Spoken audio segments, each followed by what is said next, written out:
দুধের জারে দিব্যি সাঁতার কাটছে ব্যাঙ। সেই দুধ তুলে নিয়ে দিব্যি চুমুক দিচ্ছেন মানুষজন, ঢেলে দিচ্ছেন কেকের ব্যাটার, পারিস কিংবা কাস্টার্ডে।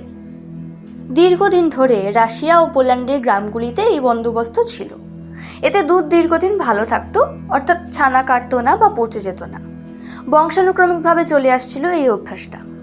দুধ দুয়ে আনা হলো, তারপর ধরে রাখা, সাফাই করা পরিষ্কার বাদামি ব্যাঙ রানা টেম্পোরারিয়া ছেড়ে দেওয়া হতো তাতে। কিন্তু কেন? উত্তর আসে, তা তো জানি না। আমার ঠাকুরদা করতো, তিনি তার বাবাকে দেখেছেন। এটা কাজ করে, এটা একটা লোককথার সংস্কার। আশ্চর্য! রহস্য ভেদ করতে কয়েক শত বছর লেগে গেল। অবশেষে জানা গেল বাদামি ব্যাঙের চামড়াতেই লুকিয়ে আসল রহস্য। এই বিশেষ প্রজাতির ব্যাঙের চামড়া থেকে ৭৬ ধরনের ভিন্ন ভিন্ন পেপটাইড খরিত হয়।